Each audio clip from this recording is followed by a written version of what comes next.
Welcome to Spectrum News at 12. My name is Janice Cobham, coming to you live from the beautiful hills of Ibiakuran.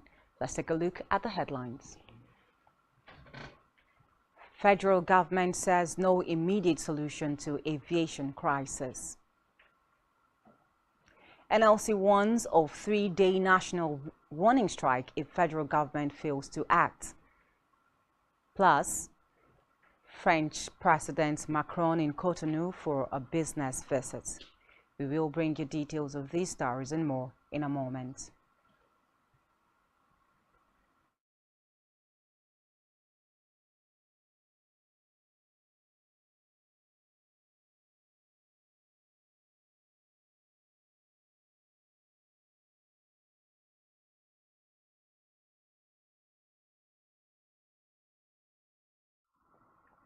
First in the news is a report that President Muhammadu Buhari has again reiterated his administration's commitment to consolidating the nation's democracy, saying Nigeria is working towards conducting free, fair and credible elections in 2023.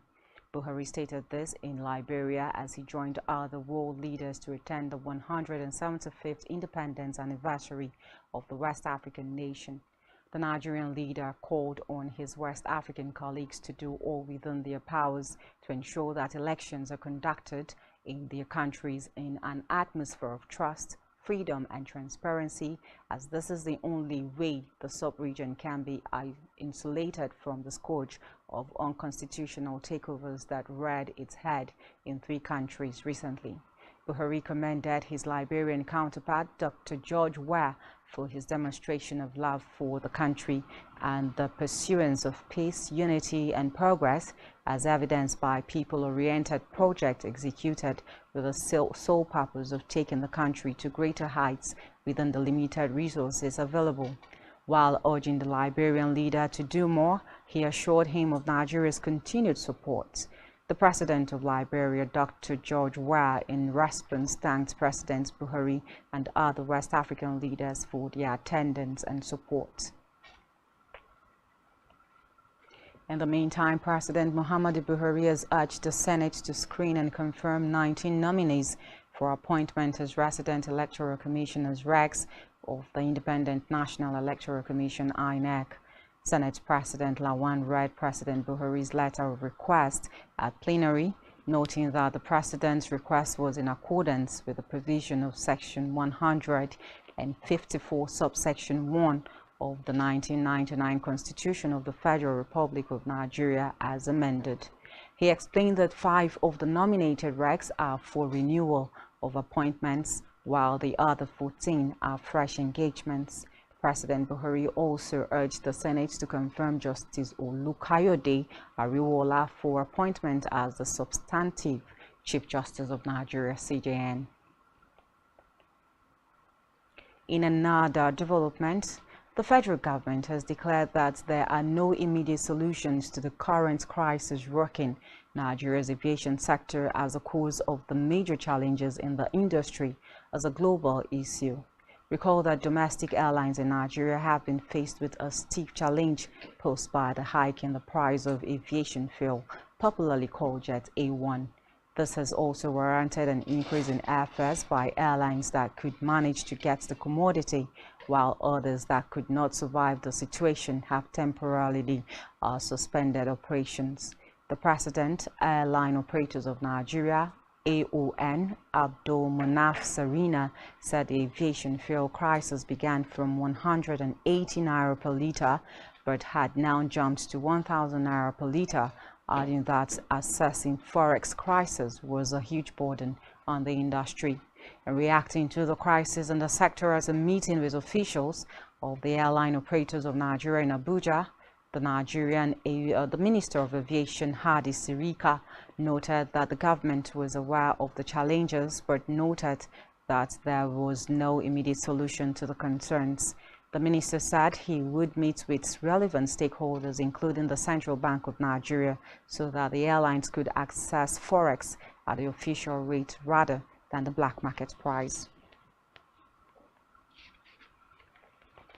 We move now to the legislature, where the House of Representatives have passed for second reading a bill seeking to amend Section 11 of the Central Bank of Nigeria (CBN) Act to ban holders of the office of governor or deputy governor of the bank from participating in partisan politics. When passed into law and assented to by the President, the amendment will ensure that future governors of the nation's apex bank resign their position when they become members of political parties or participate in partisan politics. Leading the debate on the bill, Sadi Soli, APC Katsina, said the bill was not targeted at any particular individual but aimed at protecting the image and integrity of the CBN. Meanwhile, the House of Representatives has extended the scope of its investigation of payments for subsidy on premium motor spirits, popularly called petrol, to the last administration led by President Goodluck Jonathan. Recall that the House had on June 29, 2022, resolved to investigate payments for subsidy on petroleum products, especially petrol that fell under the administration of President Muhammadu Buhari. Speaker of the House, Femi Gbajabiamila, had set up an ad hoc committee to investigate the Petroleum Product Subsidy Administration from 2017 to 2021, which was mandated to report back to the House within 8 weeks for further legislative action. The plenary, Chairman of the House Committee on Rules and Business, Abubakar Faluta, moved a motion to call for an extension of the probe since Jonathan was president till 2015, when Buhari became president. And in the meantime, the House of Representatives has asked the Federal Ministry of Foreign Affairs to embrace and adopt the report of the Silencing the Guns project to silence illegal acquisition of weapons in Africa. The House also expressed concern that SIM cards hitherto banned in the country remains functional across Nigerian borders, especially in neighboring countries, asking the National Communication Commission (NCC) and telecom operators to ensure that once SIM cards are banned in the country, they cannot be used in any other part of the world.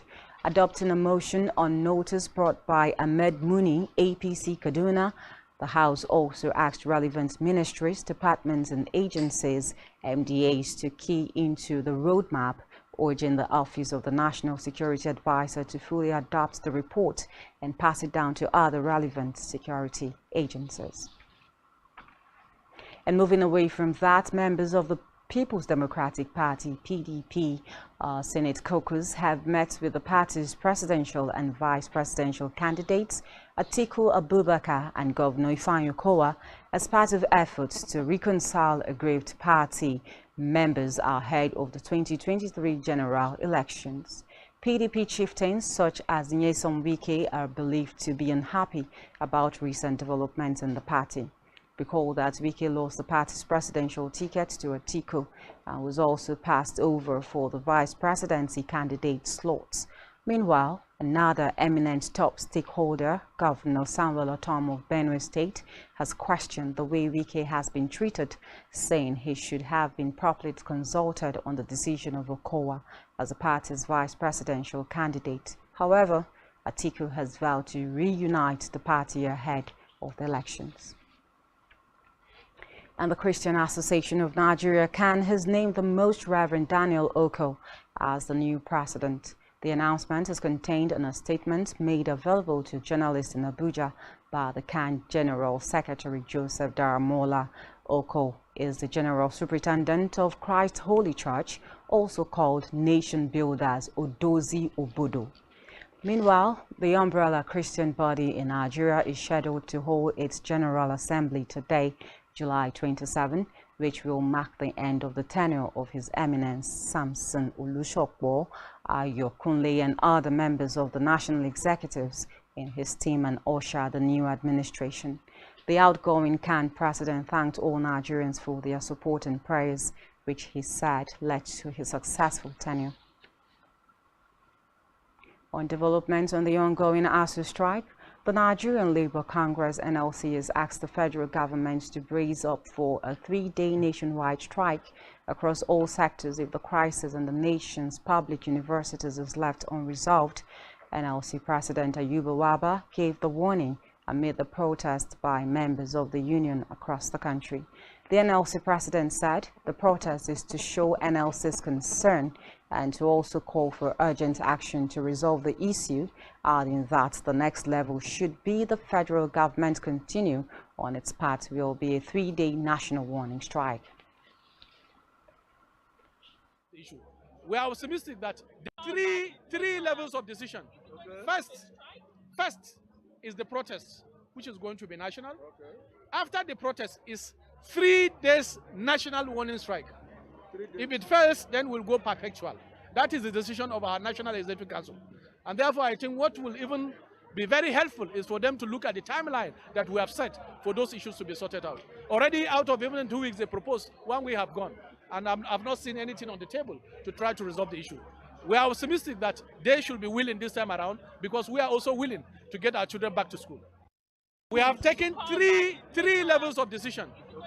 And back here in Akwa Ibom State, the Akwa Ibom State branch of the Nigerian Labour Congress (NLC) has said the enough is enough statement by the Nigerian President Muhammadu Buhari should be matched with the actions of meeting ASU's demands so the union can permanently end striking in the Nigerian university system and that Nigerian students can return to school. Speaking at the Akwa Ibom State House of Assembly grounds where members of affiliate labor unions converged to kick-start the 2 days national wide protest announced by the national leadership of NLC in solidarity with the strike in ASU, NLC Chairman Akwa Ibom State Branch Sunday James had this to say.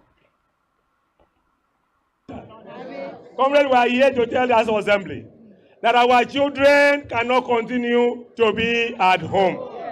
That the Speaker should join the Forum and Council of Other Speakers in Nigeria to tell Mr. President to respect the word. Enough is Comrades, please go and join us to put the pressure. Let whatever issue be resolved and let the schools reopen. We are part of this necklace. Like I want to join you to tell the people at the central that enough is enough. Let our children. Also speaking, representative of the NLC President Ayuba Waba, who conveyed his message, said the time has come for all people to unite and demand compliance from the federal government in order to reform the academic system.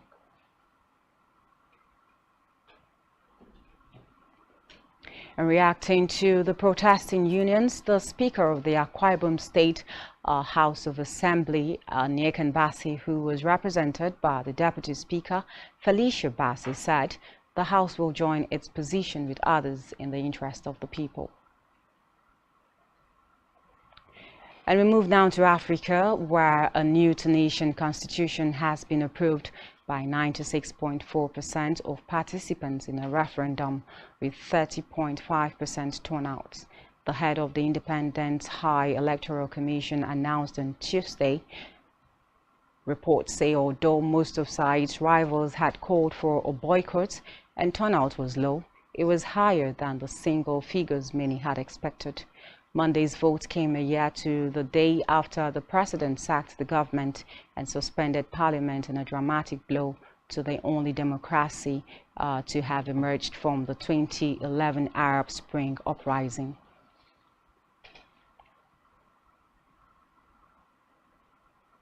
Elsewhere, French President Emmanuel Macron is on a business visit to Benin Republic following an invitation from his Beninese counterpart Patrice Talon. After talks with Talon at the Marina Palace in Cotonou, Macron is expected to visit the exhibition of royal treasures returned to Benin Republic by the French government last November. Reports say while in the country, Macron is expected to discuss ways to combat an increase in terrorist threats and to prevent it from spilling into countries in the Gulf of Guinea.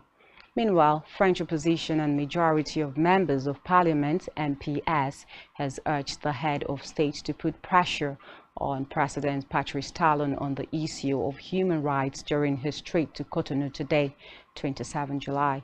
The parliamentarians denounced the repression orchestrated on political opponents, particularly the former Minister of Justice Rekia Madogo and the constitutionalist Joel Ivo, sentenced respectively to 20 and 10 years in prison. On the foreign scene, the U.S. Justice Department is examining Donald Trump's alleged involvement in efforts to overturn the results of the 2020 elections. Federal prosecutors have reportedly asked witnesses directly about the actions of the former U.S. president. Reports say although a formal criminal investigation into Trump's role is yet to be opened, Trump has publicly praised those who attacked the building but denies any personal wrongdoings. Recall that rioters stormed the U.S. Capitol on 6 January 2021 in an effort to overturn the presidential election's defeat. The Justice Department already has a criminal investigation into what happened on 6 January, and witnesses are being questioned about the incident. And still on the foreign scene, U.S. House of Representatives Speaker Nancy Pelosi's rumored plan for a trip to Taiwan has infuriated China and left the White House with a serious geopolitical headache, as China has warned of serious consequences if Pelosi proceeds with her visit. Reports say the second in line to the presidency, Pelosi would be the highest-ranking U.S. politician to travel to the island since 1997, adding that the move does not sit well with China, which sees self-ruled Taiwan as a breakaway province that must become a part of the country. Meanwhile, Beijing has not ruled out the possible use of force to achieve this. This comes amid increased tensions between Washington and Beijing and ahead of a much-anticipated phone call between U.S. President Joe Biden and Chinese leader Xi Jinping. Still to come in the news, Nigerian Women Football League rejects Club Owners Association's unverified elections. To stay with us.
Many thanks for staying tuned. Now to the rest of our stories. On a business news, Naira fell significantly against the US dollar at the official market on Tuesday, a day after the currency recorded a meager gain at the spot market. According to data published on the FMDQ website, where Forex is officially traded, Naira, which opened at 427 Naira 30 kobo, closed at 431 Naira to a dollar on Tuesday. This represents a 3 Naira 87 kobo or 90% devaluation from 427 Naira 17 kobo it exchanged in the previous session on Monday. Forex turnover at the market on Tuesday plummeted by 35.40% with $58.03 million posted at the close of markets, against the $89.79 million recorded in the previous session on Monday. Reports say this is the weakest rate the currency has traded at the NAFEX window this year.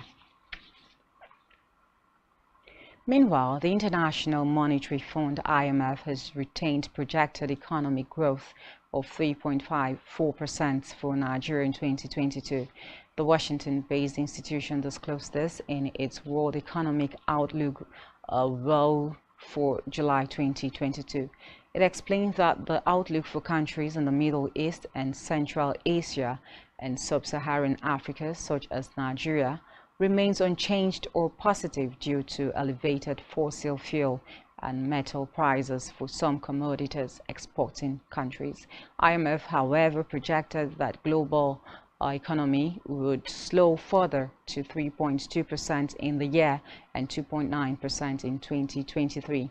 According to the institution, this is due to global inflation, the war in Ukraine, which has caused widespread hardship, as well as an economic slowdown in China, a major global supply chain hub. In health now, the Nigeria Center for Disease Control (NCDC) has said 162 Nigerians have died from Lassa fever since the beginning of the year 2022. The agency also stated that the number of new confirmed cases reduced from 13 in week 27 to 5 cases. The NCDC disclosed this in its weekly situation report on the outbreak of the disease in the country.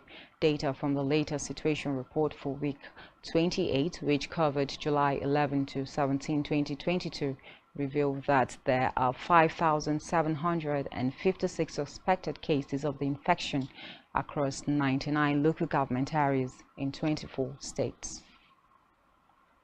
In sports now, world champion and record holder in the 100 meters women's hurdle, Tobi Amusan, said she was considered quitting athletics after being left out of the women's relay team at the 2013 Africa Youth Games in Warri.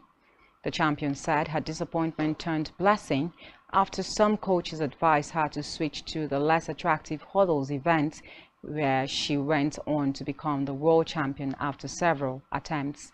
The champion, who noted that the officials were always picking who they wanted in the relay team, noted that she was told she did not have the experience. Still in sports, the Nigerian Women Football League (NWFL) has expressed shock on the letter written by the Club Owners Association dated July 22 to inform the Secretariat of the Nigerian Women Football League on their purported elective meeting on July 21. In a letter signed by the NWFL Chief Operating Officer Modupe Shabi to the chairperson of Delta Queens Football Club of Asaba, responding to the letter on the introduction of new Executive Council members of the NWFL Club Owners Association, the NWFL referred the Club Owners Association to the process that produced the Executive Council that was duly elected in Enugu in 2020. The NWFL noted that it monitored and supervised the election, and the Executive Council from the Enugu election is the one that the NWFL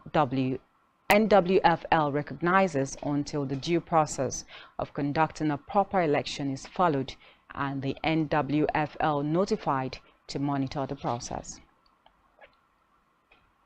On our entertainment news, the search for the next Afrobeat superstar began on Friday as Startimes, in partnership with Kenny's Music, kicked off the physical audition for the Niger Star Search Season 1.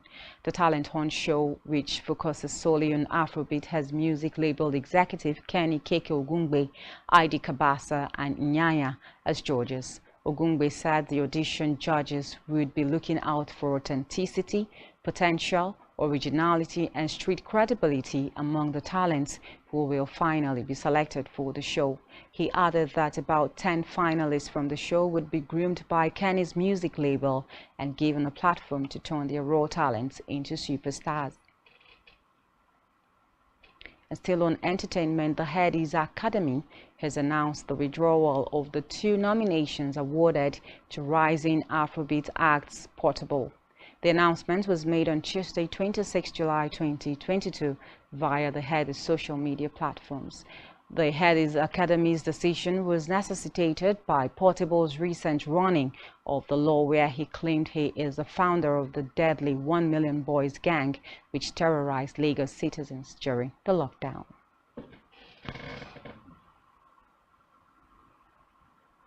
And that's all we have for you at this hour. Do well to follow us on all our social media handles and ensure to subscribe to our YouTube page, all of which you can find on our website at spectrumtv.ng. You have been watching the Spectrum News at 12. My name is Janice Coburn. Do have a great day.